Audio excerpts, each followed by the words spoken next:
রিতার খুঁটিনাটিতে সকলকে অনেক অনেক স্বাগত। আশা করি তোমরা ভালো আছো, সুস্থ আছো। আমিও তোমাদের ভালোবাসায় খুবই ভালো আছি। আমি একটা ছোট্ট ব্লগ নিয়ে চলে এলাম। দেখো, আমি সকালবেলাই মাথায় মেহেন্দি মাখতে শুরু করে দিয়েছি। আমি কিন্তু বাইরের কোনো হেনার প্যাকেট ইউজ করি না। আমার বাড়িতেই মেহেন্দি গাছ আছে। আগের দিন আমি পাতাগুলো তুলে নিয়ে আসি, রাত্রিবেলা সেগুলো ভালো করে ধুয়ে মিক্সিতে পেস্ট করে রেখে দিই। এবার সকালবেলায় তাড়াহুড়ো করে সমস্ত কাজ রান্না টান্না করে নিয়ে মাথায় মেহেন্দি দিয়ে দিই, কারণ 2-3 ঘন্টা রাখলে মেহেন্দিটা খুব ভালো। সেই জন্য আমি মাথায় মেহেন্দি দিয়ে সংসারে কোনো কাজ করা খুব মুশকিল। যা গরম পড়েছে, মাথায় মেহেন্দি দিয়ে কোনো কাজই করা যায় না।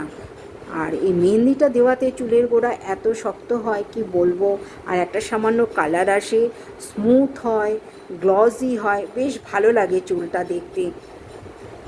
আমিও এই কারণেই সমস্ত কাজটা সেরে মেহেন্দিটা দিয়ে দিয়েছি, কারণ অনেকটা টাইম রাখতে হবে বলে।